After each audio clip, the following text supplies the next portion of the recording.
بسم اللہ الرحمن الرحیم۔ بخاری شریف میں ہے، ایک صحابی رضی اللہ عنہ بارگاہ نبوی صلی اللہ علیہ وآلہ وسلم میں حاضر ہوئے اور عرض کی، یا رسول اللہ صلی اللہ علیہ وآلہ وسلم، میں نے رمضان کے روزے کی حالت میں اپنی عورت سے قربت کی، میں ہلاک ہو گیا، فرمائیے اب میں کیا کروں؟ سرکار صلی اللہ علیہ وآلہ وسلم نے فرمایا، غلام آزاد کر سکتے ہو۔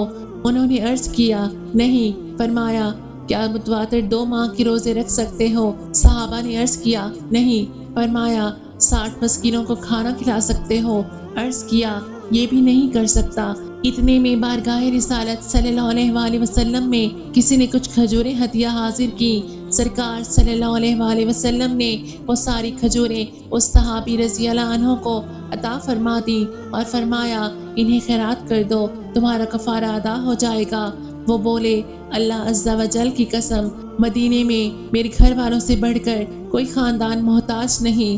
سرکار صلی اللہ علیہ وآلہ وسلم یہ سن کر ہنسے، یہاں تک کہ دندان مبارک چمکنے لگے، اور فرمایا، اپنے گھر والوں کو ہی کھلا دے، تیرا کفارہ ادا ہو جائے گا۔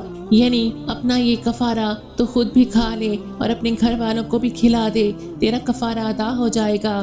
یہ ہے حضور پر نور صلی اللہ علیہ وآلہ وسلم کا اختیار کہ اس کا کفارہ اس کے لیے انعام بنا دیا، ورنہ کوئی شخص اپنا کفارہ، اپنی زکوٰۃ نہ تو خود کھا سکتا ہے نہ اس کے بیوی بچے، مگر یہاں اس کا اپنا ہی کفارہ ہے اور اپنے آپ ہی کھا رہا ہے۔